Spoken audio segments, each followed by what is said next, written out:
If you watch my channel, you probably already know that I'm a sucker for sequels to 80s nostalgia properties. I've talked about a lot of them on this channel before. The Star Wars sequels, the Indiana Jones sequels, the Tron sequels, the He-Man and the Masters of the Universe animated Netflix sequel, etc. And I know that there's a lot of people who say that all these 80s nostalgia sequels are just a symbol of how intellectually bankrupt the entertainment industry is nowadays. But what can I say? I'm part of the problem. I'm part of the reason they keep making these. I am a sucker for these things. For the usual reason, which is that these franchises or these entertainment properties that I was exposed to as a kid made a big impression on me because children are more impressionable, and because of that they occupy a large part of my brain space. And so when I get the opportunity to go back to these franchises, I welcome it. And Gremlins is a great example of something that made a huge impression on me as a kid, as I think it did to most 80s kids. Now, I'm going to try really hard not to get too much off topic. I know I have a tendency to ramble in these videos, but I'm going to try and give a very brief recount of why Gremlins made an impression on me. So I was quite young when Gremlins came out, and I wasn't allowed to see it. I had a mother who was very protective of what I watched. I wasn't even allowed to watch Tom and Jerry as a kid because Tom and Jerry was too violent. But Gremlins was very popular, or it was, you saw it everywhere at the time, especially if you were a kid. And it was, according to Wikipedia, it was heavily marketed towards kids, which seems a little bit strange because it is kind of a dark and violent, at times violent, movie with a bit of horror in it. But, you know, I guess in the 1980s there were a lot of these violent franchises which were marketed towards kids, right? RoboCop seems to be the other big example I think of offhand.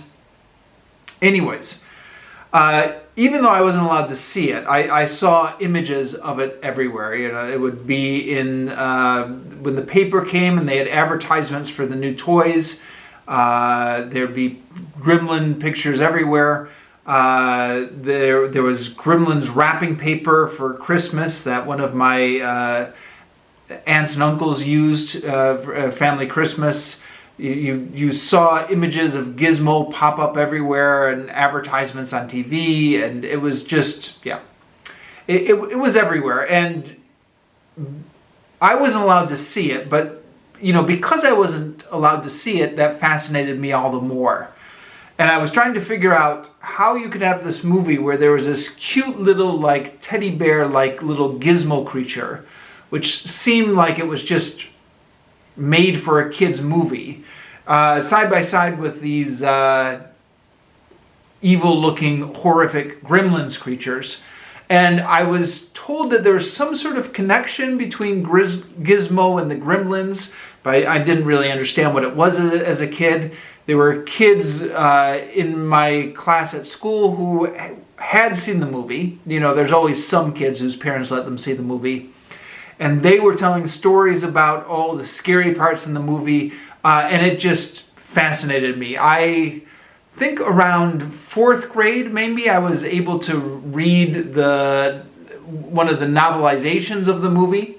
And finally, when I was around 6th or 7th grade, my parents finally let me watch it. By this time, it was into the 90s. So I did eventually see it in the 90s, but I remember Gremlins being a big thing in the 1980s. And yeah, it occupies a space in my brain of fascination And even when I rewatch that movie nowadays, I get fascinated by the tonal dissonance between the cute little gizmo creature and the horror scenes with the gremlins and the kind of funny scenes with the gremlins. And, that tonal dissonance is on purpose. And, it was one of the reasons the movie became so popular in the first place. But, as an adult, you see what the filmmaker is trying to do with that deliberate tonal dissonance. As a kid, you just find the whole thing just confusing, but confusing in a really fascinating way. Yeah, so that's my history with Gremlins.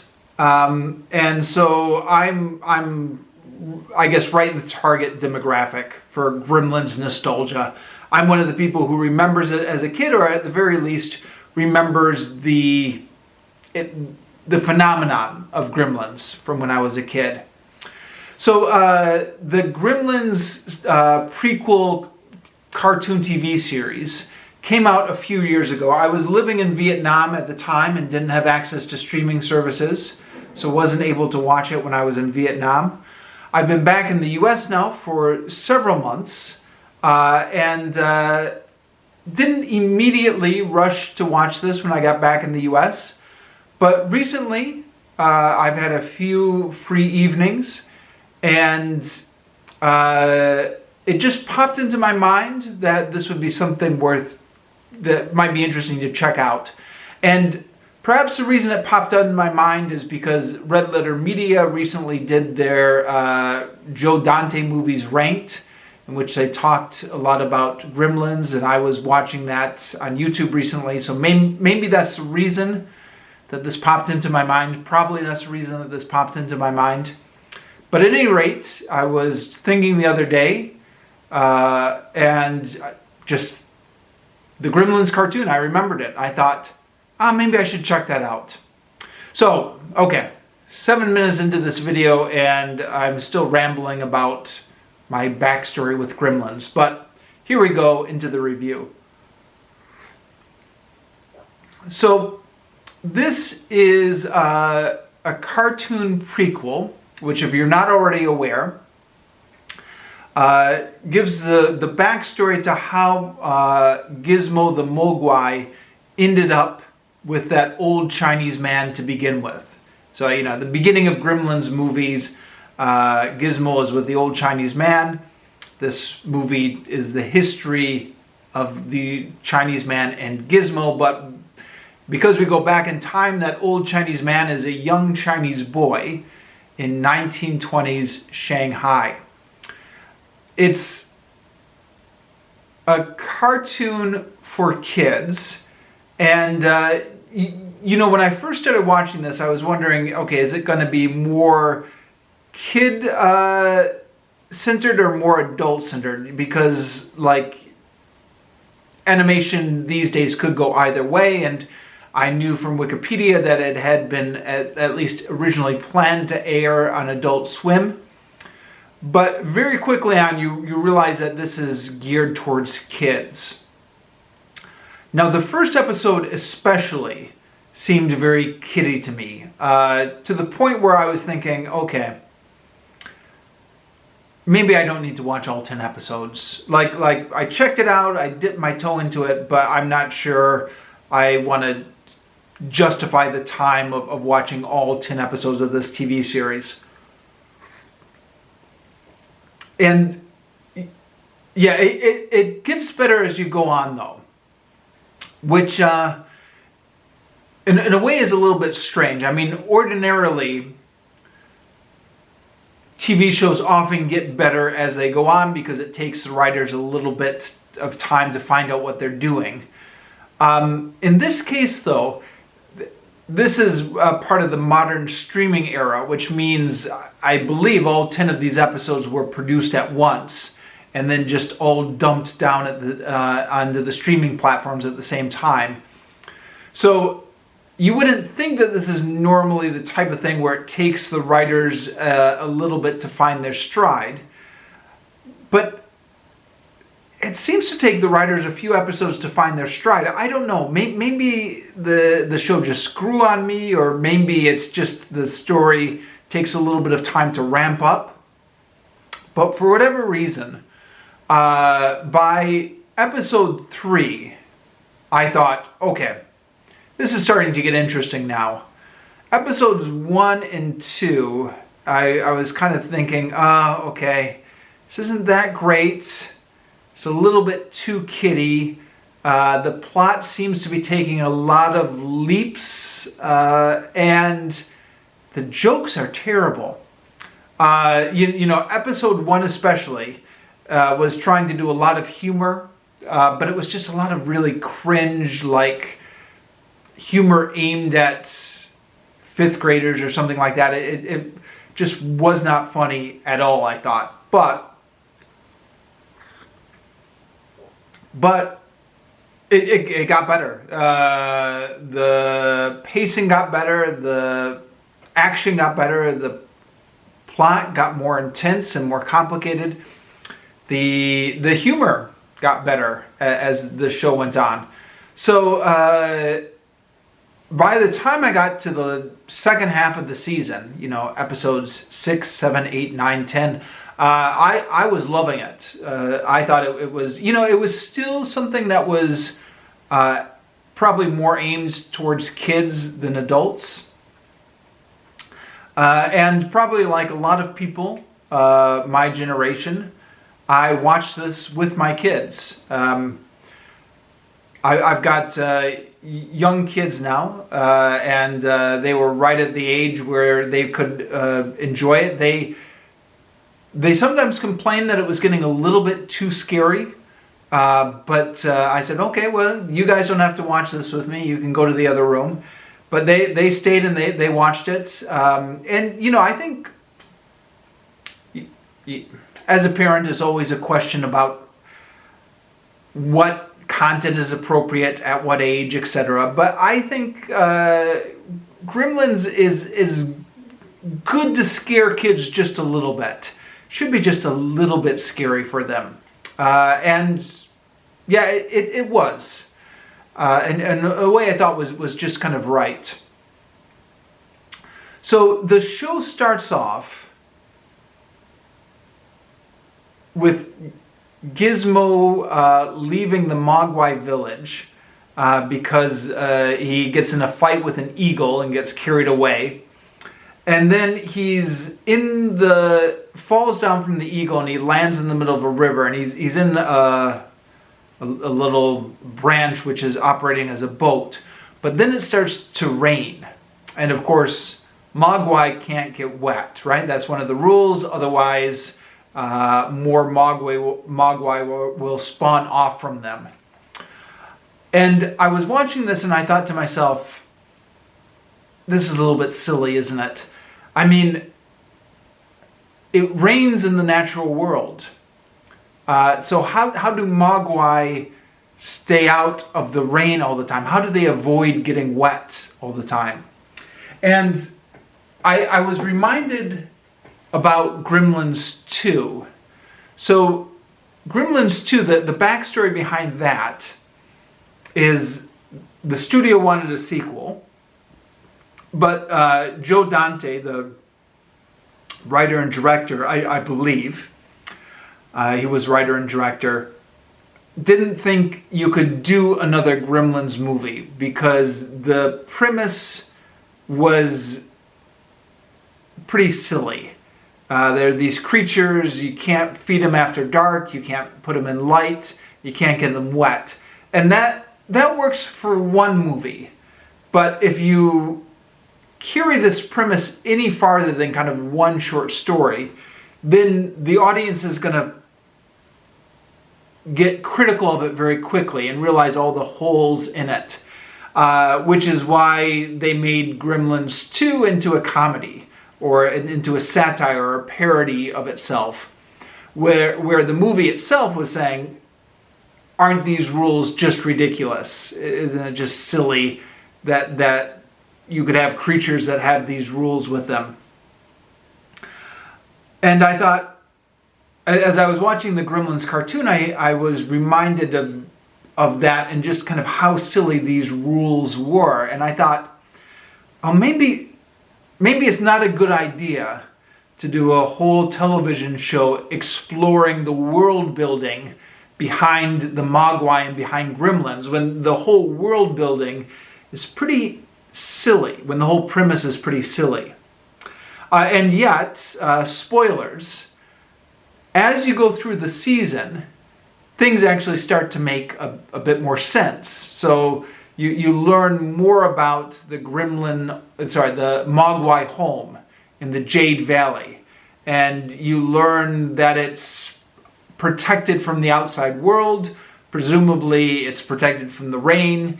The Mogwai there don't want to eat after midnight. I guess it's seems to be established in the Gremlins universe that whenever a Mogwai gets wet and spawns new Mogwai, the new Mogwai are mischievous and want to turn into Gremlins. Not quite sure why that is. Maybe that will be explored in a future season of Gremlins.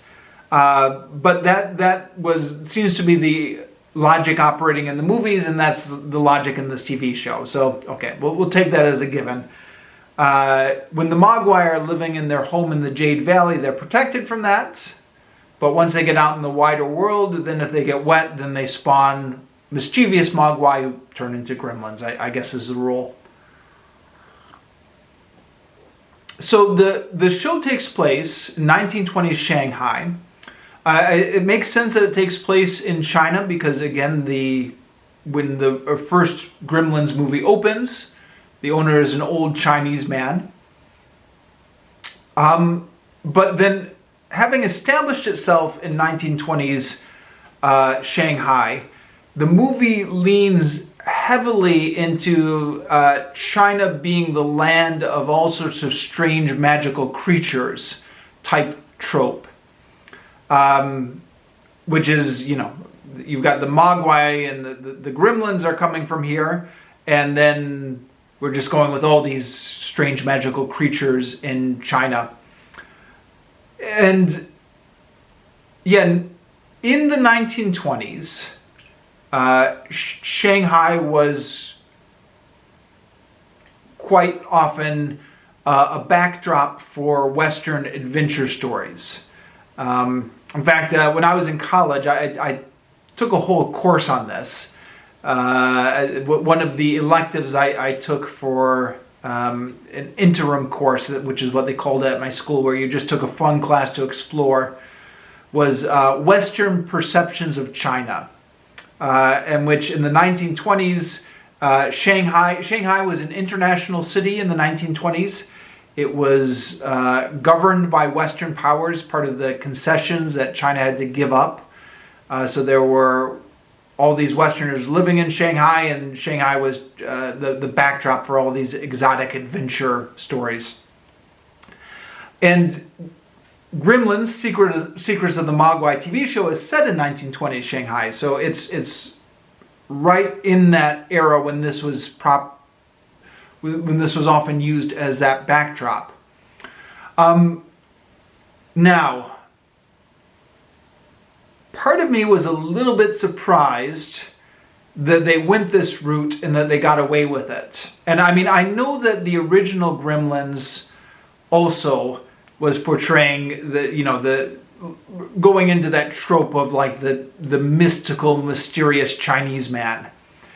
And, that was in the 1980s, which was after the cultural awakening we had in the 1960s and 1970s, but it was still in the 1980s. So we've had a few cycles of political sensitivity increasing since the 1980s.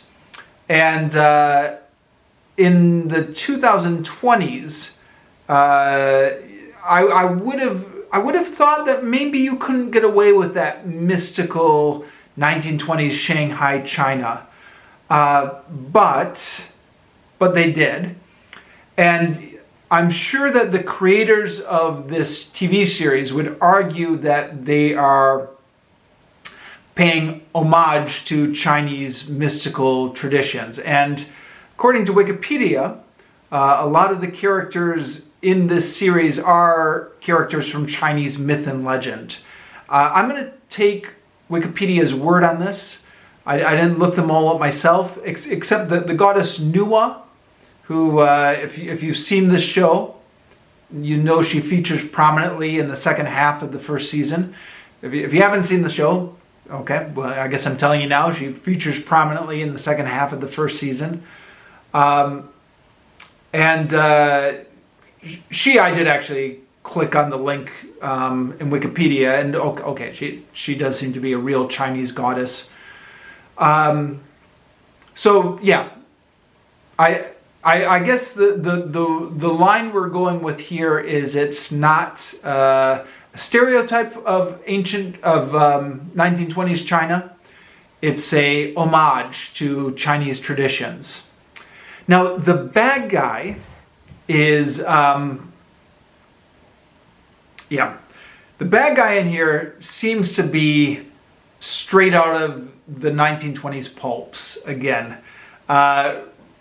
Reminds me, I think would remind most people of Fu Manchu, who is a villain from early 20th century pulp books and comics, who was this evil Chinese magician, this magical Chinese evil man who kept trying to take over the world.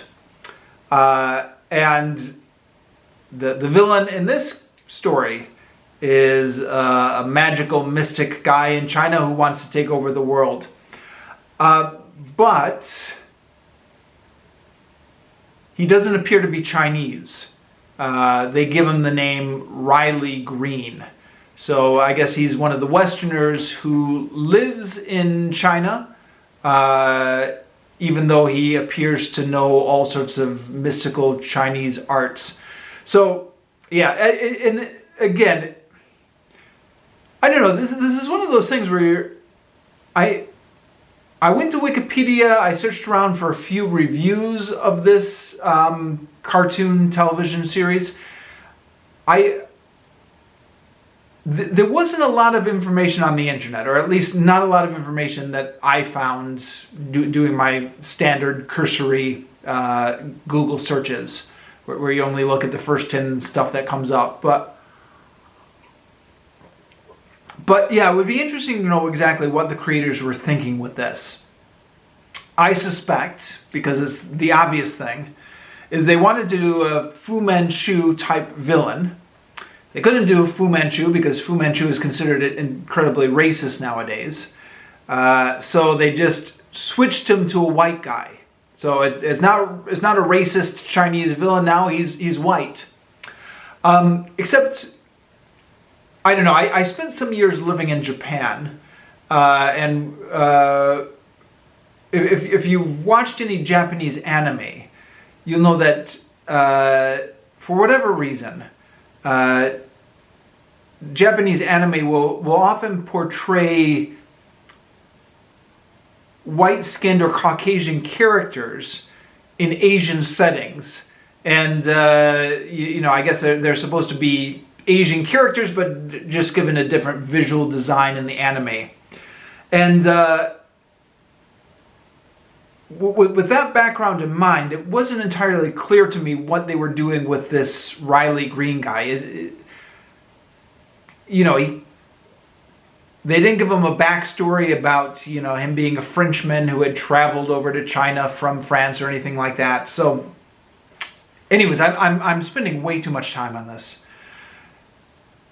The obvious thing is he's meant to be a white guy who has been living in China for whatever reason, who has learned Chinese mystical arts for whatever reason, and he's definitely not Fu Manchu because that would be racist. So we're going with a white guy instead. Okay, moving on.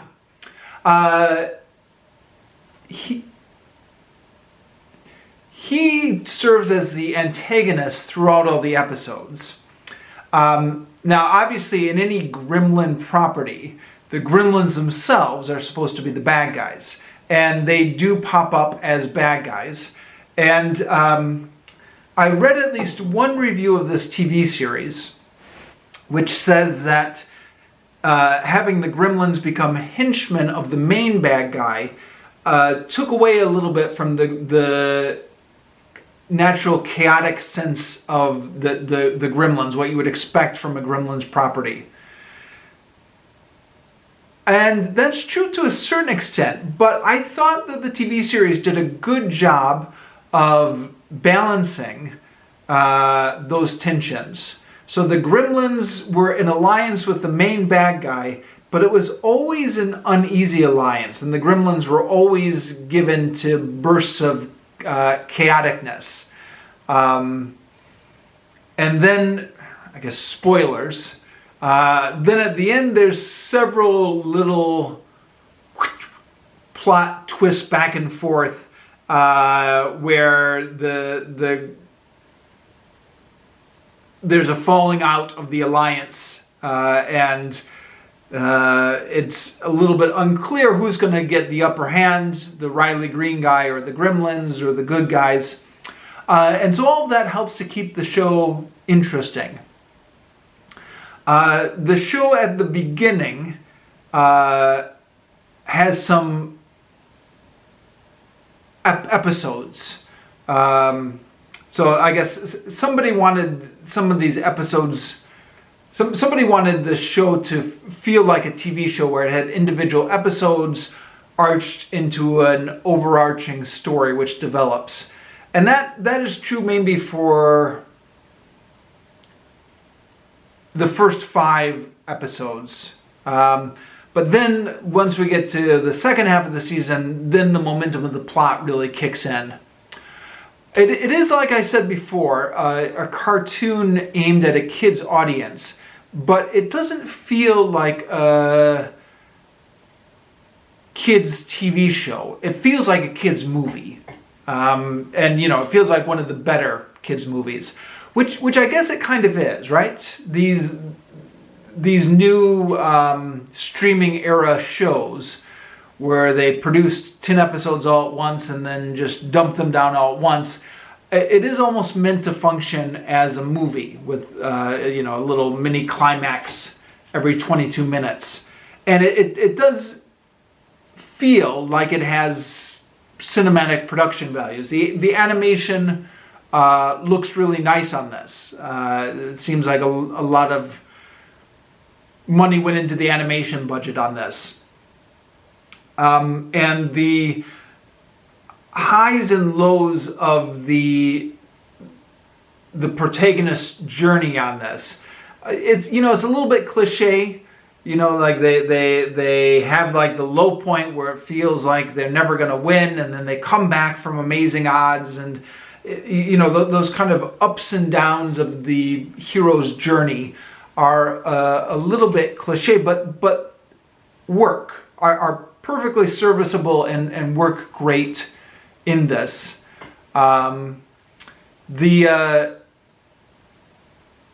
There are some darker moments in there. A number of people are killed by the Gremlins, mostly off screen, where you kind of see them getting pulled away by the Gremlins, or the camera will cut away. It's bloodless, which in a way is good. Especially like for me, because I have my kids watching this. So I wouldn't want them to have been watching something that was bloody and gory.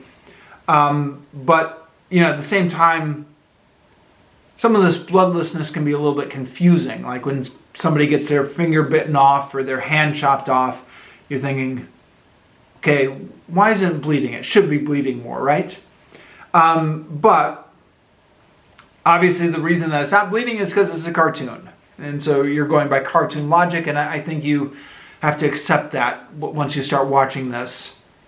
It's also one of those kid shows where the adults let the kids do all the adventuring, which is, would never happen in real life, but it's a cartoon, so okay. All right, I'm out of time here. I know, as often happens, I didn't use all my time wisely. I rambled on a bit, but so be it. This is how it is. I'm probably going to watch season 2, The Wild Bunch, and I may do a video on